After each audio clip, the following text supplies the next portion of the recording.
Hi there, it's Bill with Smart Trades, and it's Wednesday, December 22nd, around 1:25 p.m. Pacific Time, and going to do a quick review here of the stock indices, the euro, gold, and crude oil. Right off the top, here's the Dow Jones Industrials cash, and there is a possible count that I see shaping up that we do have a terminal pattern, uh, basically 5 waves up off of the low from late November. It's far less than an ideal pattern. It's definitely questionable in my mind. Nonetheless, we do have breadth divergences, particularly on the Nasdaq breadth, which tends to lead. Also, the Russell, for the first time in a while, has actually not confirmed with the Nasdaq, the Dow, and the S&P, and that sets the stage, perhaps at least for a pullback, but we shall see. Also the possibility that we've got a triangle here, which tends to be a pre-termination pattern. That said, and anyone who studies Elliott will probably point out that we've got overlap. That is indeed the case. You could count this possibly as a diagonal triangle, but that's somewhat problematic too, because you've got impulse-looking patterns with internally within 1, within 3, and within 5. So long story short, I think we're into an area where it's worth watching. That said, I don't necessarily favor a top here, but I think it is worth keeping an eye on it. The ideal area, I believe, would be around the 11,590 area, and that's where 5 will be 62% of wave 3. Again, we shall see. Now here's the bigger picture, and off of the July lows we have a potential 5-wave pattern that would target around the 12,020 area, perhaps a little bit after the new year. And these trend lines here are just extensions of that wave 1. I just cloned it and pulled it over here, and again that termination point around 12,000, perhaps a little higher, 12,200, just after the new year ideally, and obviously that's higher than that short-term count. Of note though, 62% of 1, which is the next most likely scenario, comes in around 11,610, so obviously pretty close to the 11,590 target. And certainly, again, an area worth watching if the breadth divergences continue and if we get a bit of a rollover from that area. And here's yet the longer term picture, and you can see again that 5-wave pattern, the ideal target up around the 12,000 area. What I have a problem with here, however, even in this pattern, is that this wave C is relatively small compared to wave A. Equality is the ideal scenario. We're far short of that. We're not even near a 62% relationship of C to A. So I do have some problems with this count.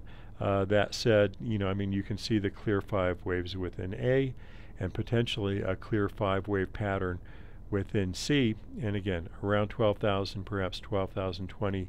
Ideally would be the termination point. One possibility is that this whole rally here is just one of C, and this market has continued to surprise, so certainly that's something to keep in mind. If that's the case, we should have a break back to the previous wave 4 of one of smaller degree at least, and that would be down around the November lows. Here's the S&P. In that case, it's around the 12,085 area, 12,185 area, 1,290 area would be the 1 = 5 for the S&P cash. This is a regression channel, which also peaks right around that area, around the 1290 area basis the cash. Nasdaq 100 cash looks a lot like a wedge in the last several days. Perhaps it's just a reflection of the slow market activity over the holiday period. Nonetheless, it is what it is, so to speak, and we do have a lack of momentum. We do have a break in the breadth ratios here. Now, we've had a lot of false signals on breadth ratios. Nonetheless, usually they've produced some kind of small correction, and indeed that could be the case again, and we could continue higher from here. Also, what we have not had, even though we have had breadth divergences, breadth has not really broken down to make new lows. And what I'd like to see here, if we are seeing a peak, even a short-term peak, is that the Nasdaq advances drop below 1,000 on a closing basis. That would take out these lows over the past several weeks, and that, along with the divergence, I think would be more powerful. Also, I'd like to see it break through the bottom of this short-term channel, if indeed we're putting in a short-term top. As you can see, I've got a potential count here of 1, 2, 1, 2. The implication of that is, even if we are peaking short term, there's a possibility we're going to go up and make another new high in the near term. Slightly longer term, the 1 equals 5 scenario comes in around 2,300 basis the Nasdaq. That seems like a bit of a stretch relative to the S&P. The next most likely point for a fifth wave here would be around the 2257, 2260 area. So let's keep an eye on that, particularly if the the S&P is getting up into that into its targets around 1285, 1290. Russell 2000, very difficult market of late. If you're trying to go short, that is a very strong rally, really not in sync with the other markets, either in terms of pattern or in terms of price. That said, you can count a possible terminal 5-wave pattern. I'm not calling for a top necessarily, perhaps a pullback, because if you look at a slightly longer term view, you will see that indeed that we may be peaking just in a third wave basis the Russell. That said, I don't have high confidence in the Russell count here. The pattern is not that clear either on the short term or the longer term, but again, perhaps a pullback to the previous fourth wave low that comes in around 70 if indeed we're peaking, and we shall see. Gold has declined as we expected. Nonetheless, the pattern has formed what I see as a bullish flag or pennant type of pattern, and I think we're probably going to see gold eventually move higher. That said, the short-term pattern in gold off of the recent lows looks corrective in terms of the rally as well. So perhaps this decline, ABC, is just the first leg of a larger correction, and we could move down perhaps to the 1330, 1340 area and still be in a corrective style pattern. That said, not really crystal clear on this count, and so no definitive projection there, but to me it does look like this rally is corrective. You can see the drop off in volume. Likely the volume also has something to do with the holidays, obviously. Euro, also a mixed bag. This looks like a bear flag, and we have indeed broken out to the downside. That said, the breakout is accompanied by declining volume, and the pattern itself certainly can be counted as corrective over the last week or two. So possibility still exists that the decline from early November is a corrective pattern, is an ABC pattern.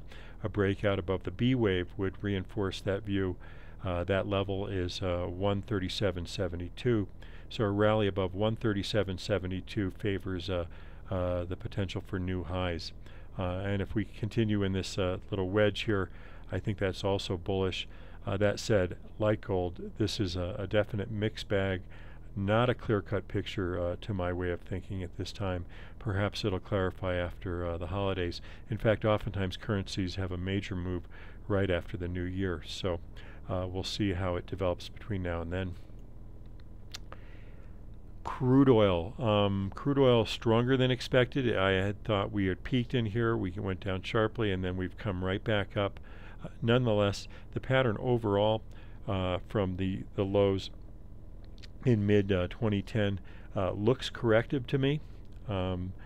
Nonetheless, the short-term pattern, again, here's a bull flag and declining volume. It looks like short-term there may be higher prices to come, perhaps up to the 92 area, perhaps a little bit higher. That said, I think, again, we're in a longer-term bearish pattern. And a break, solidly above this trend line in that 92, 92.50 area perhaps would be, something to perhaps look at. And also, and again, we may have to wait till after the new year to really see how this pans out. But you'd want to see an increase in volume on that breakout as well. Anyway, that's about it for now. I wish you all happy holidays and a Merry Christmas. Have a great week ahead if I don't talk to you. And thanks so much for watching. Bye-bye.